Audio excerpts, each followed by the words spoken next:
Okay, we're back with Rick Collins, and we were just talking a little bit about your, I guess, career, number one as a lawyer, but you started in the district attorney's office. Right. And you actually have a funny story about when you first got interviewed to get into the district attorney's office, and I think it's worth mentioning here because it is very interesting. Well, the interviewer at the time who was doing the hiring for the DA's office was a very, very funny guy, and but a very serious guy. And so if you got the interview to be a prospective assistant DA, you came in with a prepared opening statement. You would deliver your opening statement to him about this little old lady who was mugged, and you would try to do it with righteous indignation, which was the hallmark of the prosecutor. And so I'm standing there and I'm doing my my best prosecutorial opening statement, and in the middle of it he says to me, "Sir, it's getting hot in here. Could you just please open that window?" So I'm like, okay. So I go and open the window. I can't move it. "Sir, you're a big guy. Open the window." I'm pulling the window with all my. I'm sweating. It's like, oh my God, I'm going to blow this job. I'm going to lose this job because I can't open a window. Then he's like, "You know what? Sit down. Sit down." So I sit in the chair. He's like, "Listen, it says on here you were an intern in the DA's office." I said, "Yes, I was." "What do you think? I see you were working with Dan O'Brien. What do you think Dan O'Brien would say if I called him up right now on the phone?" I said, "I think he would say good things. I worked hard. I think I was well liked. I think he would say good things." He goes, "Okay." "Yeah, Dan. Oh, good. This is Pat. Listen, I had this guy in here, Rick Collins, a few minutes ago. The guy's a little weird. He's throwing your name around like he's your best friend. What's wrong with this guy? Is he okay or not?" "Is he what?" "What?" "Women's clothes." Goodbye. "Women's clothes?" So he's just, I'm sitting there. What are you saying it this way? So I look at him and I go, "Yeah." So he goes, "When?"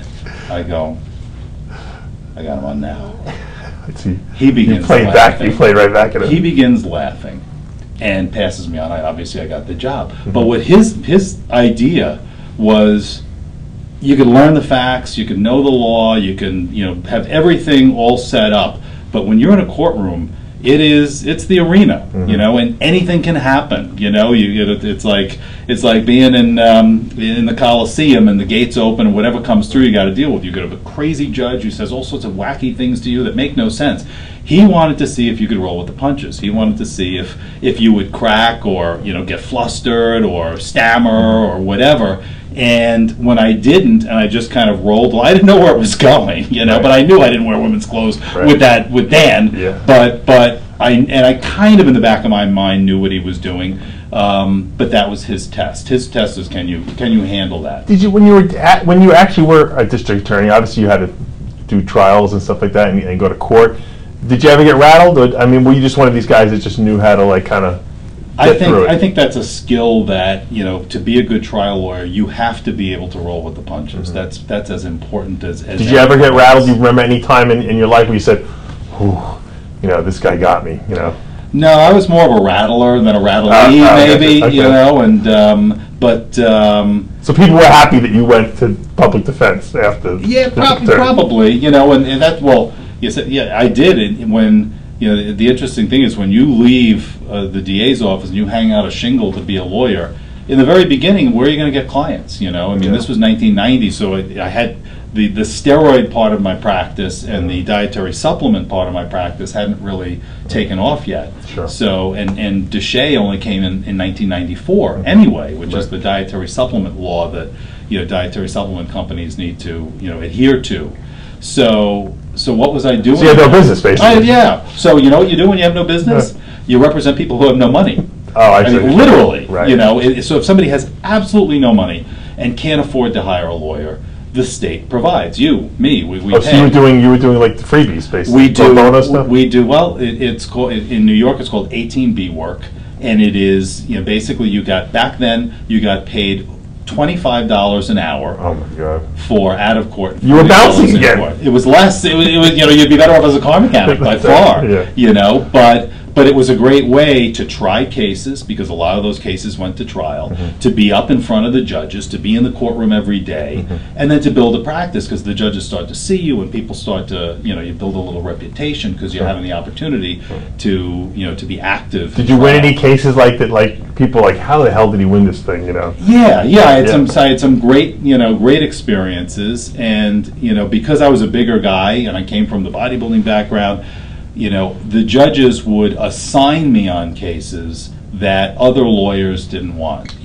So the client who had attacked his last 3 lawyers, that was absolutely. I'd walk into a courtroom and the judge would head would snap up, and it's like, Mr. Collins, I'm so glad to see you. Step up. I have a new client for you to meet. He's waiting in the back. He's very excited to meet you. Yes, he attacked his last 3 lawyers, but you are the perfect one. His case is on for trial next week. Have fun with him. And so, and under those circumstances, you can't say no to a judge. You basically take the case. And so I had one case. The guy was this is years ago.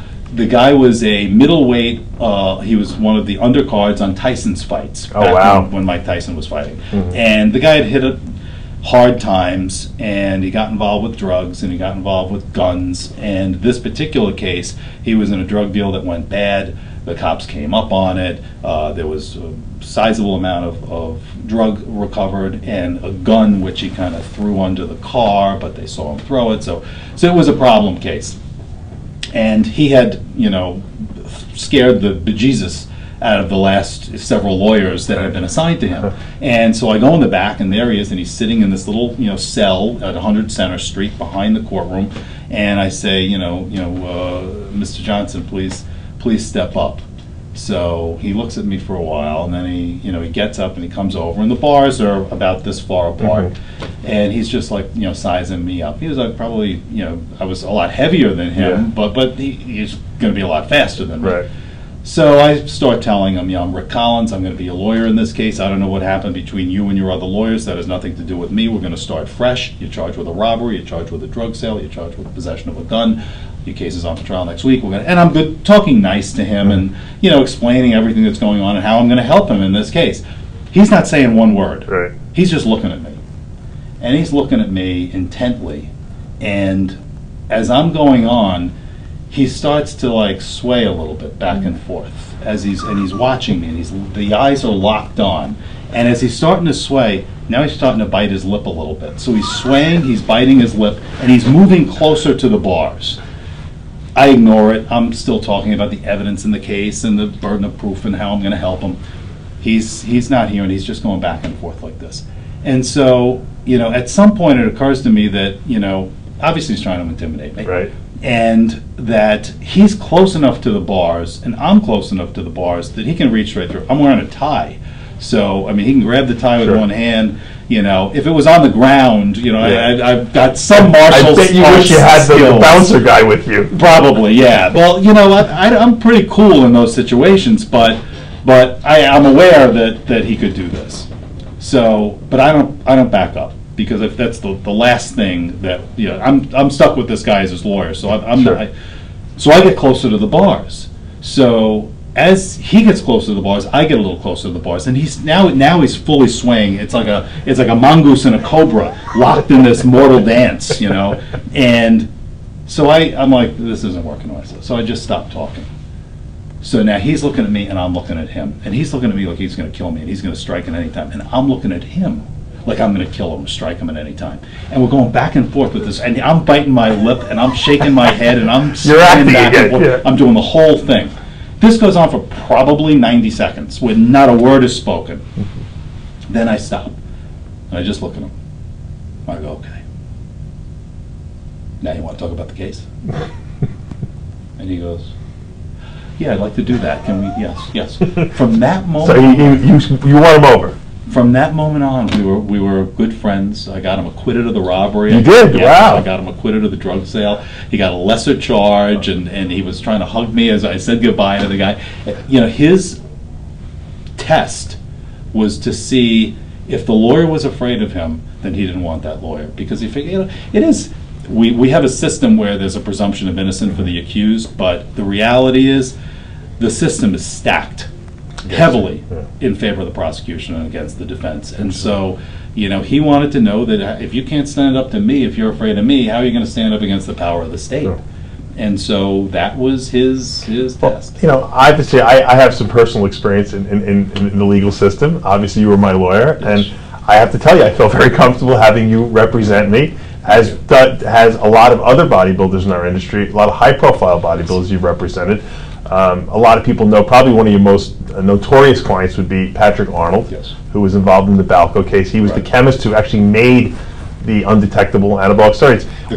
The clear. When you got that case, I mean, what do you say to yourself? You're like, holy mackerel, this is like the federal government going after, like, he's like, enemy number one of the state. Right. And that was sort of the start. The Balco case really was the beginning of a sort of a higher edict by the government to go after steroids. That was the first real indication that the government was getting more serious about anabolic steroid stuff. And I had known Patrick before, so we got a great result in that case, and we got a great result in your case too. And I remember going with you with those you introduced me to Baja Fresh because Yes, if you remember, your case was in San Diego, so we had to keep flying back and forth from New York to San Diego for every court appearance.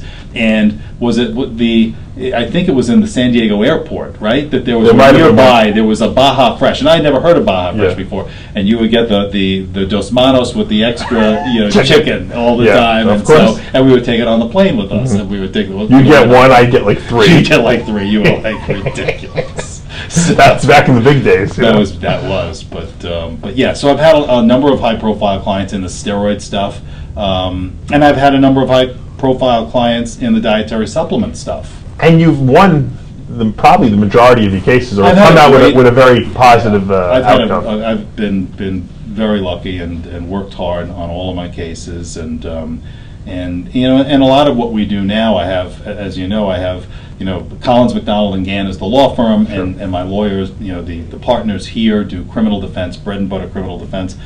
My cases are all over the country. Sure. So I whether it was in San Diego with you, or San Francisco with Patrick, or I've had cases through the Midwest and the South, everywhere. Have you gone back to places where the prosecutors now know you and they're like, oh no, this guy from New York again? I usually have a good relationship with them. I fight hard, but I think I get good results if they know who I am. Right, but I'm saying they must be like, oh, not Collins, because you are knowing it. Newman. It's like the Seinfeld with Newman. Yes. Collins. We're both huge Seinfeld fans. That's right. So, but yeah, so I've had a lot of great cases all through this country. I've gotten to see a lot of the country. I had so like a lot of what I do is the steroid defense stuff, but I also have a lot of clients in the supplement industry where my job is to keep them out of trouble. Sure. People who don't want to be in court because they made a mistake somewhere and trying to avoid those mistakes. So I have a partner in Los Angeles, a de facto partner. He's of counsel to the firm, Alan Feldstein. And Alan and I kind of work on keeping companies safe and out of trouble, like Species and many others too. Right. And we represent a lot of companies in the business. We represented Stallone's company back when Sly had his Instone and many others. So you've met a lot of celebrities in the industry. I have. You've met Stallone. You've met Arnold. Now you met Barry Bonds. I know that. I spent a day with Barry Bonds once, not as his lawyer, but sort of on the other side of an issue. He was not a nice.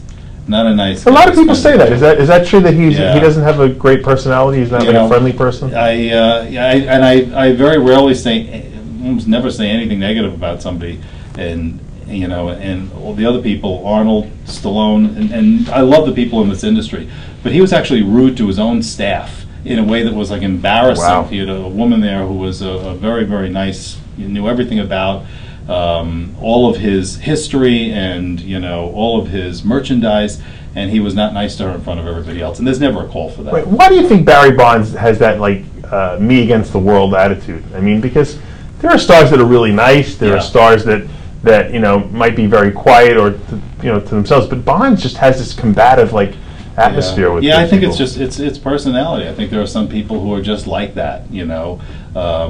To me, if you're a celebrity, you're really dependent on having fans, and you should be grateful that you have people that, you know, it's the fans that really bring you to the point where you can make those dollars and stuff, you know. But I can understand how sometimes it's tough. I see Alec Baldwin has just, you saw recently, he wrote that article saying he's leaving New York. He's done with it. He's lost his mind. Yeah, he's out of here. But he is constantly chased by paparazzi, which can't be a lot of fun. Yeah, but they know that they can they push his buttons. Yeah, that constantly. But you know, I think Bonds has almost taken recently at least. I think he's like trying to become more of a public, you know, person that people like now, because I believe, and maybe you can confirm this or deny, I think it's because he's worried about the Hall of Fame and his legacy at this point. Yeah, image reconstruction. Yes, you know? Yeah, probably. Yeah, I would think so. I mean, because, you know, I think people almost don't want to see him in the Hall of Fame, even though, you know, he probably, definitely, deservedly belongs there. And that's a question I wanted to ask you. You know, guys that are caught, you know,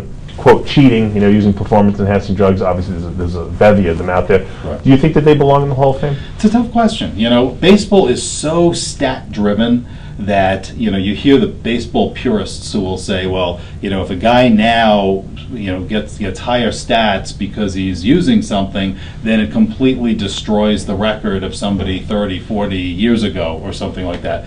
But I think there's so many variables that have changed. The parks are different, the ball is different, bats are different. Well, it's technology. You know, isn't that part of the whole technology curve? Sure. So I think, you know, you really can't compare. It's apples and oranges at some point. You know, bodybuilding kind of gets, because it's not as stat driven, and that's one reason, but there's much more acceptance of the idea that the evolution of the sport while you may grow and the guys are bigger and they're, you know, stronger, that even if there's chemical pharmacology involved in that, it doesn't take away from the Larry Scott. It doesn't take away from Frank Zane. He was the best Mr. Olympia in 1980 or in 79. It was him, and Arnold, whatever. And so you can kind of look at the progression, almost like an evolutionary chart, and accept that it doesn't take away from the guy from 40 years ago. Baseball doesn't view it that way. It's you know, extremely rigid in its view, and I'm not so sure that sort of rigidity ever makes sense under any circumstances. No, once again, it's technology. Speaking of Arnold, you've met Arnold. You know, you knew him as, like, I guess, a hero. You know, growing up, we all did. You know, you watched his movies. Sure. When you met him, was the expectation of what you expected from him, was it met? Yeah, I mean, when I was a kid, obviously Arnold and Franco, and it was Arnold, Franco, Frank Zane, Mike Mentzer, you know, Cal Scout. But those guys were more accessible. Arnold was less accessible to the public. Yeah, he was the sort of the icon at that time, and you know, I remember meeting him for the first time, and I do a little Arnold impression. Well, give us your Arnold impression. Well, you know, I had met him for the first time, and I met him a number of times since then. And the first time, I was like, I can't believe I'm actually shaking his hand. And they introduced me, and it's like, Arnold, this is Rick Collins. So you could probably meet President Obama and wouldn't be as impressed as meeting Arnold, because of the bodybuilding thing growing up. Yeah, what you grew up with, sure. And he sticks out his hand, and I'm like, it's so fantastic to meet you. And he's like, you do an impression of me, I'm crazy. But he laughed, and you did the impression? I did the impression for him, and the first time I met him. And I've seen him, obviously many times since then. And I was we were recently at the Bodybuilding Hall of Fame event, where Betty Weider and various, and Jason Statham were all being inducted. And you were there, and you heard him do his impression. Arnold did an impression of Joe Weider. Yes. And Joe said, all right, Betty. All right, Betty. I don't know what's wrong with her. Always complaining. All those women. Oh, God. But anyway, so this was Joe complaining. But in the end, Joe did it. Which had no accent, which freaked everybody out, because I had never imagined that he could do it. And he's a very good public speaker, and he was great that day. Absolutely. And he did this whole thing where he's talking about all these different luminaries and how well they've done and what they've done for the sport, and he's talking about when he first came to this country, and he's saying, when I first came to this country and I met Chow and Betty Vida, and Chow and Betty Vida went to me and they said, Arnold, I want you to come out to California and do the things out there, the lifting weights and this and that and the things of that nature. And I said, yeah. And Chow said to me, he said, Arnold, come to California. And I said, yeah, I will come out to California and do a good time. And some, if you remember, he just suddenly broke into this high-pitched Joe Weider voice without an accent. And it's like, he can do it, you know. I mean, but you know, I guess he is who he is, and it would probably be a struggle for him to you know, maintain that. Probably he might not be as popular if he did that. Yeah, it's who he is, you know, and I think he's so comfortable, you know, with that, you know, image that that's never going away. I don't care how many years he's in the United States. What was Stallone like meeting him? Because I haven't met him, and that was one of my heroes. No, I've never really had a chance to really talk to him. How could you not, you know, I didn't spend as much time, obviously, with Stallone as with a lot of the people who, you know, the direct people in his company when I was representing Instone. But you can't not admire this guy. I mean, you know, he wrote Rocky, and the story, as I'm sure you know. My favorite movie.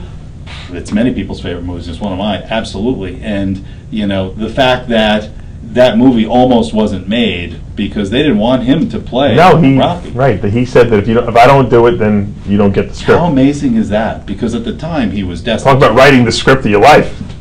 We were talking about earlier. Yes. You know? I mean, you know, that he had written that script, the guy who gets the one shot. I mean, how ironic that, you know, that was his shot. Yeah. And if you remember, they wanted Ryan O'Neal. I heard Burt Reynolds too. He was in there, but it was primarily Ryan O'Neal, as I understand it, was the main guy that they wanted for it, and they were looking for a vehicle because I think he had some boxing skills or whatever. Yes, and so he wound up ultimately. They gave it to Stallone, and it was the next year, I think, that that he did the movie The Main Event, with Barbra Streisand, which was, he would have been a terrible Rocky, because he's not tough enough. He would have been horrible, and that movie would have tanked, and there would have been nothing. You probably never would have heard of Sylvester Stallone. There would have been no Rambo. There would have been no Rocky sequels. So, you know, talk about just, you know, having the self-confidence to say, you know what, you want this script? I play this role, or you don't get the script. And they offered him $1 million too. And they must have been saying, you know, you're living out of your car. You're living, you know, you're eating, you know, spaghetti, cold spaghetti. Are you serious? You're not gonna. But it was a calculated risk, and what a great thing. It paid off. Yeah. Why didn't Stallone Supplement Company make it, in your opinion? I don't know. Who knows why things take off or don't? I think, you know, I don't know specifically, but I think sometimes, you know, people lose interest and they move on to other things. I think it was around the time that, you know, his career as an actor kind of resurged, and he had he kind of made up for that Rocky V. That was, you know, which I think he even admits shouldn't have been made at all. And did the Rocky Balboa, which was great, and then he did the new Rambo movie. So I don't know. I guess it's hard to do too many things at one time. Talk to me a little bit about your appearance on the Joe Franklin show. Now, a lot of people out there might not know who Joe Franklin is. Joe Franklin goes way back. Joe Franklin was such like he might have had the longest running talk show, I think, in history. Yeah. And Woody Allen used to always like to spoof him in his movies and stuff like that. Tell me about the show that you appeared on. And how did you even get on the show? Crazy. I had done the Toxic Avenger 2 and 3, I guess. And so he thought you were a big star, Joe Franklin. Joe Franklin it was on WOR in Channel 9. Channel 9 in New York. It was filmed in Secaucus, and it was New York and New Jersey. It was a talk show, late night talk show. And so if you were on your way up or on your way down, you went on there. You went on. You were on. He was like 100 years old. He was you know, older than dirt, and he, you know, but so who were you on with? Martin Paint, I think, was his sponsor. He would talk about that all the time. So I was on the show because I was on Toxic Avenger, and it's this lawyer, and he's got this acting career and all of this stuff, and so it was me, Tiny Tim, who sing, right? He was a ukulele player who got married on the Tonight Show when Johnny Carson was. That's right. I was Vicky. And he had like long black hair. Through the tulips. Right? You can serenade me. Yes, that was his song, Tiptoe Through the Tulips. And Captain Lou Albano, who was a WWE guy. WWE wrestler, and was in the Cyndi Lauper video with Girls That Just Want to Have Fun. He had like That's right. he had like the safety pins and the rubber band in his little beard. He was a real roly-poly guy, but he obviously had wrestling skills, and so. And for whatever reason, he loved wrestling, and because I guess I was a bigger guy, it was either me or Tiny Tim, he wanted to wrestle me. So we wound up actually wrestling on the studio floor in between during commercial breaks. We're on the floor, and he wanted to show me some of his wrestling. Oh, it wasn't for the... Oh, no, it was it. And then we would have to get back into the chair, so I have to put my collar down and make myself presentable again for the next segment of the show. That was the Joe Franklin show, then. That was the Joe Franklin show. It was great.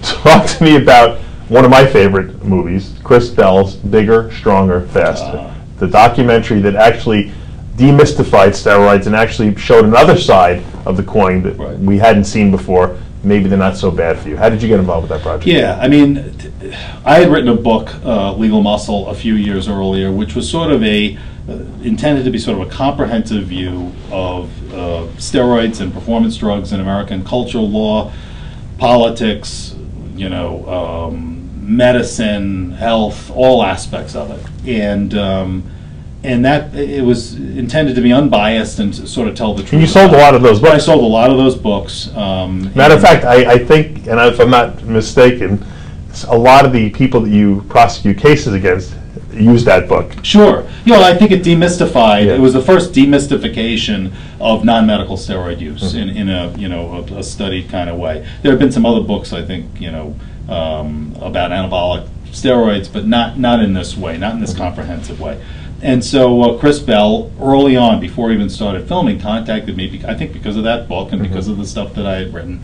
And so I was able to be a consultant on that movie and actually worked with him to sort of shape the direction of the movie. In addition, I got the credit as not just in it, but as the consultant. John Romano and I were actually consultants together. He was great in the movie too. Yeah, so he was fantastic, and so I helped shape it a little bit, and Chris did a fantastic job, and it was a great movie, just fantastic movie. Not necessarily pro or con, but people who were rabidly anti-steroid may have seen it as pro-steroid only because they were coming from such an extreme position that anything that was unbiased appeared to be extreme in the other direction. And unfortunately that's true of a lot of issues, I think, in our country now. The more extreme your position, the more a moderate position seems untenable or unsupported.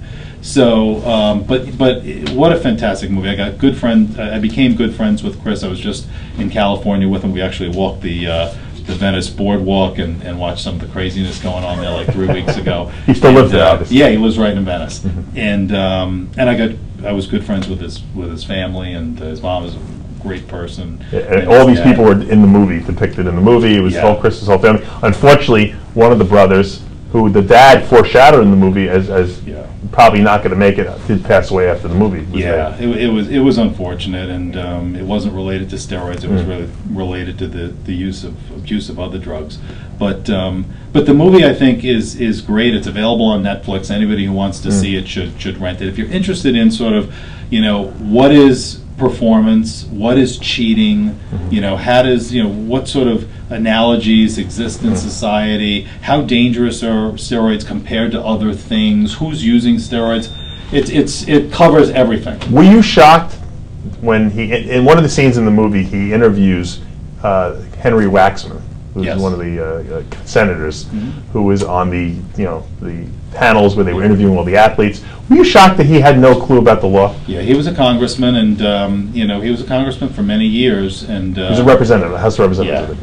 And I mean, he didn't even know what the drinking age was. Yeah, I think that probably I'm sure he would have wanted to sort of redo that interview, and I'd heard some rumors that maybe that was attempted, and that I think probably Chris said, I think we got all we need already. But it's one of the classic amazing moments in the movie. But there are a lot of great moments in that film, and you know, it even asks the question, you know, what does it mean to be the best? And if steroids are this sort of, you know, pushing you to be bigger and faster and stronger and all these things, isn't that really what the essence of being an American is? And so he asks all these very provocative questions in the movie, as you know, and it's fun to watch, and it's entertaining. It's not, it's a documentary, okay, but that is, you're not sitting there watching paint dry. I mean, you're watching something that's fun and exciting. Speaking of fun and exciting, you happen to have another side of you.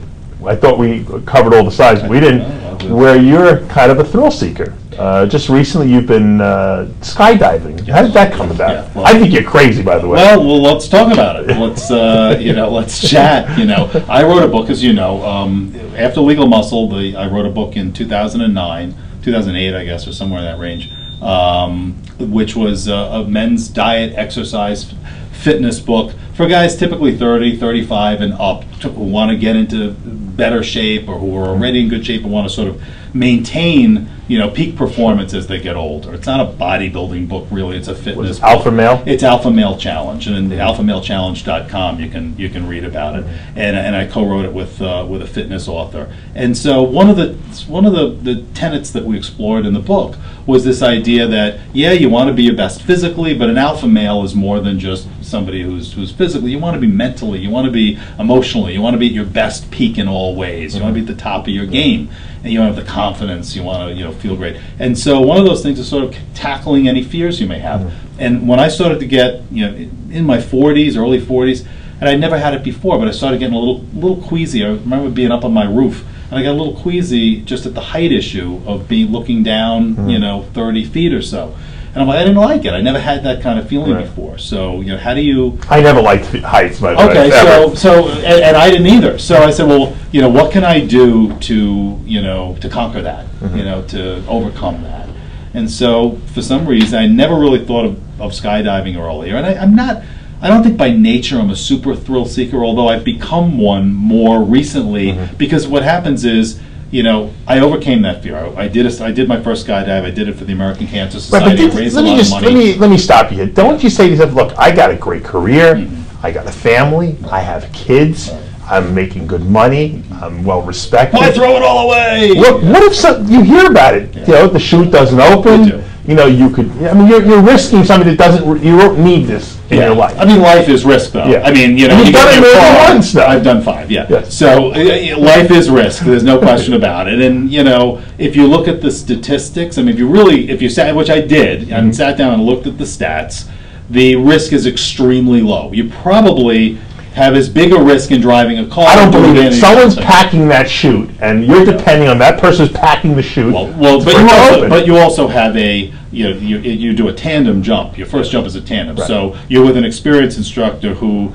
he has every interest in making sure that you land safely because he's attached to you, and you know, he knows if there are things that go wrong, he knows how to cut that chute away, and you have a backup chute, and so there's backups. The actual risk, when you read about skydive fatalities, there are some people who do this because they're adrenaline junkies. And so they're looking to pull the chute at the last possible moment. They're looking to come in over a building so that they can scrape their bottoms of their shoes along as they're trying to land. So if you have those people, you're going to have. But if you carve those out and you really look at the responsible people who are skydiving, the risk is very, very small. It's a very small. I'm telling you, Dave, the risk is small, but the reward is incredible, because the more, and I tell this to people, the more frightened you are, you've never liked heights, the more you are concerned about it, the more terrified you are, absolutely terrified. When you do it and you land safely, which you will statistically, it is almost like it's almost like a rebirth. It is a feeling of triumph, and it's almost like a feeling of immortality. It's an amazing, I can't even describe, it's a life-changing experience. I highly recommend it, and I invite you this summer. We can do a skydive for charity. RX Muscle can pick the charity it wants to do, and we'll do it together. I will decline. I'll tell you what, I went zip lining in Las Vegas, down the Las Vegas Strip. Okay. And when I got, first of all, I don't even know how I talked myself into doing it. When I got off the zip lining, Right. I was like shaking like this, like I thought my nervous system was going to collapse on me. I had to have a stiff drink after that. No, but It's time to kick it up a notch. Then what did you do? You climbed Pikes Peak? Is that I true? did, yeah. When was that? That was like a year and a half ago, Yeah. something like that. Where'd you get So, that? What design of that? So I've done the skydives. All of my skydives have been for charity. I've raised a lot of money for trying to do philanthropic things. I'm involved in a group called United Mavericks, and we're trying to do some very philanthropic, guerrilla philanthropy kind of stuff. Yeah. You know, it's more extreme Sure. kind of stuff. But I have a few guys in bodybuilding and powerlifting. These two other guys who we've done a number of things. We climbed Pikes Peak together, which is an How long does that intense- take? You could do it in a day, but once you get above tree line, about 10,000 feet and up, you know, the weather changes, you know, the oxygen content Are you actually changes. using ropes and stuff, or are you actually just No. walking a path? You're walking a path for a good deal of it, and then over some stones and stuff like that. All right, so it's not like you're It's rock not, you're climbing. not rock climbing. Okay. No, it's an accessible mountain, but it is 14,000 plus feet. So you're feeling. How do you get down? You know, you walk back down, or That's you got know, to be more difficult, I would think, right? Yeah, well, no. Going down is always easier. We did, same two guys and I did the Grand Canyon. So we actually took, you know, sleeping bags and tents and the whole I didn't know thing. you were such an adventurer. Yeah, I wasn't until fairly recently, but it's like, you know, life is short. We want to do things that are on the, you got to make a bucket list, I think, you know. Skydiving, I can check that off. Grand Canyon, I can check that off. What's on your bucket list still? Meeting Arnold, you know, check it off. Spending an evening at the Playboy Mansion, check it off. You did that, right. I remember that, yeah. So, you know, I mean, going to Bangkok, check it off. I was there, I gave a lecture not too long What was ago. Bangkok? What was so important I was about that? invited to... Why would that be on your bucket list? it's just those crazy Just experiences. because as a kid you say, Bangkok! I saw Hangover too. So- No, so, you know, I mean, you want to experience some of the, you know, exotic places in to visit in this world, and but yeah, we went down to the bottom of the Grand Canyon. You know, camped in tents at the bottom. You know, you got to take your shoes and bring them into the tent, because if you leave your shoes outside the tent in the morning, they're filled with scorpions, because the scorpions all want to go in where it's a little moist in the shoe. Gotcha. So you know, I slept on my shoes. But climbing back, going down was sort of the easy part. Getting back out, you know, going up is the tough part of the climb always. So, Rick Collins, adventurer, so yeah, lawyer, adventure, yes, actor, Yes. bodybuilder, yeah. and what's next for you? You know, a writer. You're a writer, I forgot. So yeah. You know, I love what I do. I mean, I could, you know, lawyers never retire, especially trial lawyers. Yeah, why is that? How come lawyers never actually? Yeah, you got 90-year-old lawyers still practicing. He can be 98 years old. He may only work one day a week, but Right. one day a week he will shuffle into that He puts office. the suit on. He'll put that suit on. He'll be at the desk. He'll push papers around and order people around. You know, I mean, that's the way lawyers are. Because I think, you know, I don't know. I personally, I love what I do. I love the area of law. I like my clients. I enjoy it. I don't want to really ever. I couldn't imagine myself retiring. I might do less work many years from now and like travel more, because I do love to travel. But I couldn't see myself stopping. I would love to do.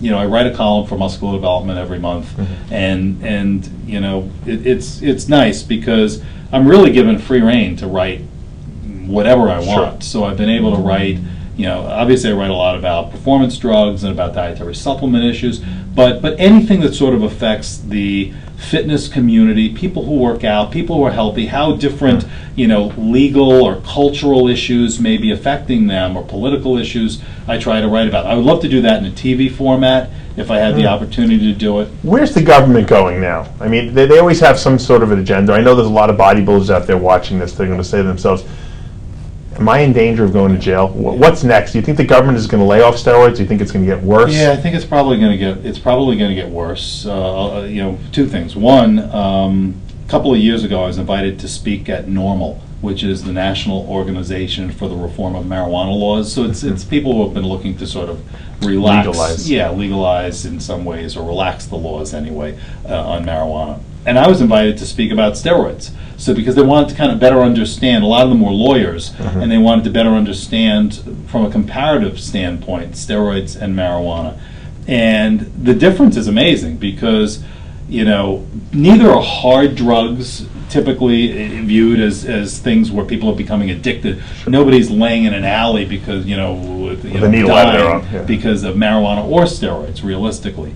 But we're going in two very different directions, because obviously on marijuana, we are decriminalizing, we are legalizing. We have 2 states that have completely legalized it. We've got 13, 14, whatever it is, states that have now allowed medical marijuana. So there's much more tolerance, societal tolerance of marijuana. But at the same time, we're going in the opposite direction on steroids. The laws over the last, since I've been practicing, the laws have been made much, much tougher. The sentencing guidelines in federal court have been ratcheted up much higher. There's more steroid prosecutions than there were back, in So there are. They're just as bad.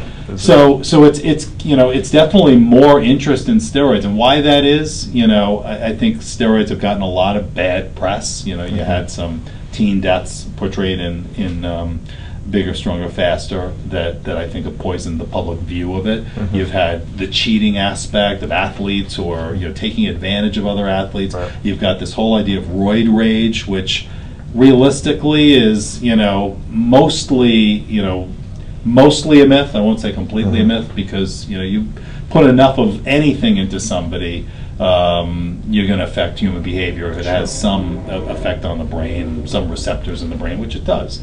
But wildly overblown as a practical matter. But that's what the public thinks, and so I think things are going in that negative direction. The other thing is, even with all the life extension aspects of testosterone replacement and growth hormone replacement, yeah, you don't see the making those laws a little more lax. In fact, I see a backlash against that coming out, because if you've noticed what's happened in the past couple of months, there have been some studies saying that testosterone replacement causes cardiac risk, and heart attacks, which is a horrendously terrible study. Yeah. But absolutely, and if you look at it, it can be attacked on a whole lot of different levels. Yeah. We could spend an hour talking about it, but the reality is the headline that's getting out to the press is testosterone causes heart attacks. That's it, and that's what the press is seeing, even though that's not what the study said. No. We also just saw, you may have seen, just came out a study saying that higher IGF-1 levels are linked to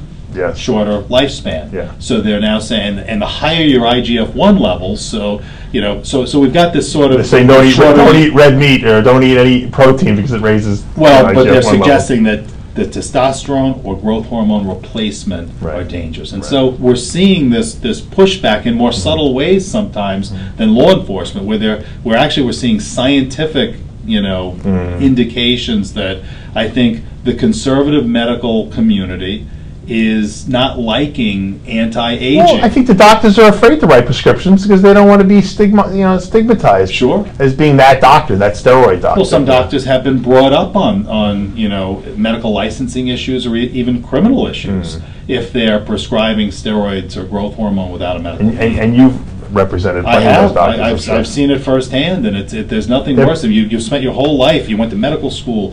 Like you went to medical school, but now you've practiced, and you spend a whole career building it up, and now you've got somebody tearing you down because you gave some guy 100 milligrams of testosterone a week. Look what happened to Bruce Nadler. Yeah, he lost his license because of it, and then he wound up committing suicide. He's not the only one who lost his license from it. So it's tough. So you see it getting worse. I do, and hopefully it doesn't get as bad as it is in some European countries. I mean, you know that story, well, right? In Sweden, they're profiling people. Do you think that would ever come to be here? I think that's a little too extreme here. Yeah, I think we have a constitution that probably prevents that level of extremity in it, but it's not just Sweden now. I've heard of muscle profiling, and for those who don't know, muscle profiling, I've heard it in Belgium, I've heard it in Denmark. It is, it started out where the police would target somebody based on their physical appearance as a steroid user, and in the same way that you might target a drunk driver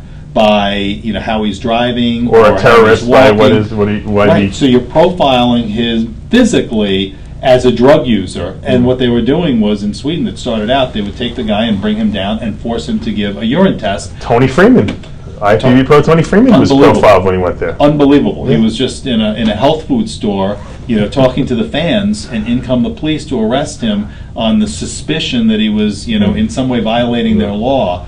which I was supposed obviously to- it was exonerated. But I it's was supposed to insane. do a seminar in Sweden. They got too nervous. They canceled it. Right.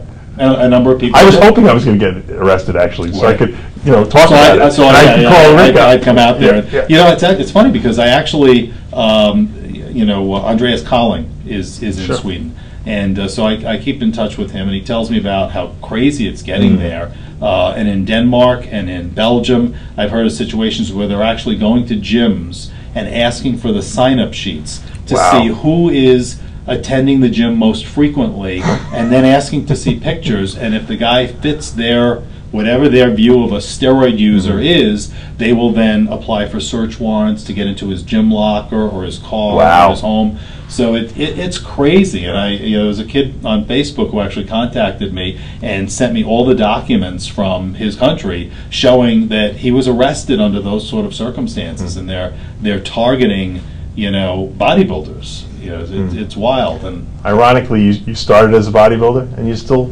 a bodybuilder, and now you're defending bodybuilders. Right. And which is a great. I couldn't be happier. well, with you what I do what you love, and I think that I if you do. do what you love, you never work a day in your life. Yeah. And in that sense, you're a lucky person. And I'm actually blessed, and I'm honored to have you as my friend and as to have you on this show. And I know a lot of people are probably saying to themselves, "How do I get in touch with this guy? Because I'm in trouble, or I don't want to be in trouble, or I might have questions." Sure. Rick, what's the best way to contact you? Well, in emergency situations, Sure. and then maybe like in an email situation. Right. Well, my email comes to my phone, and my law firm has a 24-hour service, and it's 516-294-0300 is our 24-hour service. If anybody has an emergency situation, They get can arrested, get in touch they with can- me. they can do that. Absolutely. Our website for our law firm is cmgesq.com. If you're in the supplement industry and you have questions about whether your products are in compliance or whether you're advertising copy or you want to get trademarks, you have a name of a product, you need it trademarked if you want to protect your intellectual property. We have a website, supplementcounsel.com, and so people can go there. I invite anybody. I have a lot of followers on Twitter. It's Rick Collins ESQ on Twitter. Anybody can follow You're a me tweeter, there. huh? I've been tweeting, yep, and I try to tweet for people about steroid-related information if people get arrested, and what sort of cases are out there, as well as dietary supplement information. Before I let you go, number one piece of advice: if someone knocks on your door in the morning, I already know because You know because I've told you this many times. Knock, knock. You used to We wanted to do this thing. Knock, knock. Yeah, who's there? DEA. Yeah. Call my lawyer, Rick Collins. Here's That's his card, and put it through the slot so they can't even get Don't it. let him in. Yeah, well, the reality is you have absolutely no obligation to speak to the police. That's the wonderful thing about our Constitution and how it protects us. So the Constitution says you don't have to answer questions. You have a right to a lawyer before answering questions. And so why not take advantage of that and simply say, and it's respectful and there's nothing wrong with it to say, look, I have a lawyer. He deals with all these sorts of issues. Call him. Give me your card. I'll have him call you. I'm not. I'd love to talk to you, but I have a lawyer and I can't. I'm sorry. And that's it. And it should be nothing more than that, because you always want to have somebody who's reviewing what your exposure is and what could happen if you open your mouth and what you may have to say that could hurt you or be misunderstood or be Or perjure twisted yourself later. or perjure. There's a million problems that you can have, and it's always best to speak to a criminal defense lawyer, and that's information that any criminal defense lawyer will tell you. I also have a Facebook page, so it's Rick Collins Online on Facebook, and lots of pictures there from Toxic Avenger and from skydiving, and there might be some pictures of you and I up there too. I'm I think sure. so. And I'm honored and privileged to be here as your friend, as your lawyer. We've had a long history together, and thank you for having Hopefully me we'll on. continue. Thanks, Rick. Absolutely. Rick Collins. Halfway, you ready? I'm ready. Let's have some fun, man. Leap for Life. LeapForLife.org. Donate now. Cancer research. Rick Collins, Leap for Life. I'm doing it, man. I'm doing it. That's my daughter right here, Lauren Collins. How you doing, Lauren? All right, I'm good. Excited. Excited? Nervous? I'm good. Okay. Well, you? Yeah, I'm nervous. I'm nervous for her. Nervous a little bit for me, mostly for her. Let's have some fun, all right? Let's do it. Let's See you have out some there. fun.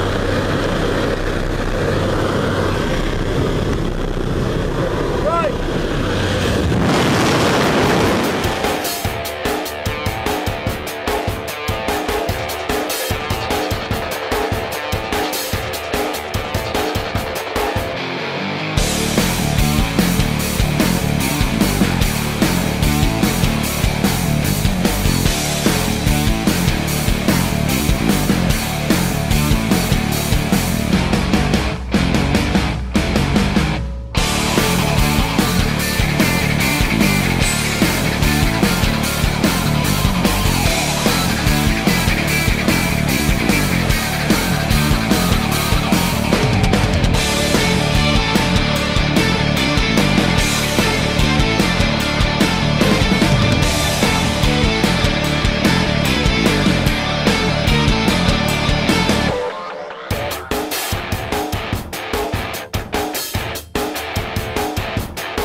Yeah, buddy.